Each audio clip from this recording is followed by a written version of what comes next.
ആഗോള സാഹചര്യങ്ങളുമായി പൊരുത്തപ്പെടാൻ താങ്കളും താങ്കളുടെ സഹപ്രവർത്തകരും എന്താണ് ചെയ്യുന്നത്? നമ്മളിപ്പോ നിലവിൽ ഞാനൊക്കെ ഒരു 25 years ആയിട്ട് ഈ ഇൻഡസ്ട്രിയിലുള്ള ആളാണ്.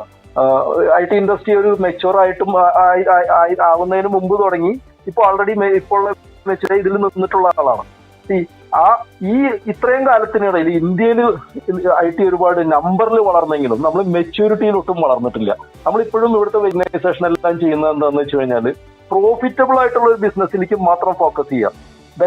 നമ്മൾ ടോട്ടലായിട്ടുള്ള IT വർക്ക് എടുക്കുകയാണെങ്കിൽ രണ്ടായിട്ട് തന്നെ ഡിവൈഡ് ചെയ്യാം. ഒന്ന് high intellectual and R&D oriented വർക്കും പിന്നെ ലേബർ ഓറിയന്റഡ് വർക്കുമായിട്ട് രണ്ടായിട്ട് ഡിവൈഡ് ചെയ്യുകയാണെങ്കിൽ India has comfortably picked up the labour oriented work.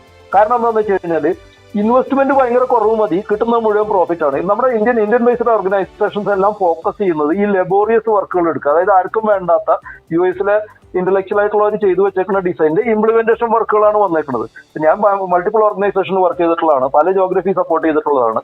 വളരെ റയർലി ആണ് പ്രോഡക്റ്റ് ഓർഗനൈസേഷൻസ് ഡിസൈനും അതുപോലെ ഇന്റലക്ച്വൽ ആയിട്ടുള്ള വർക്കുകൾ ഇവിടെ ചെയ്തിട്ടുള്ളത്.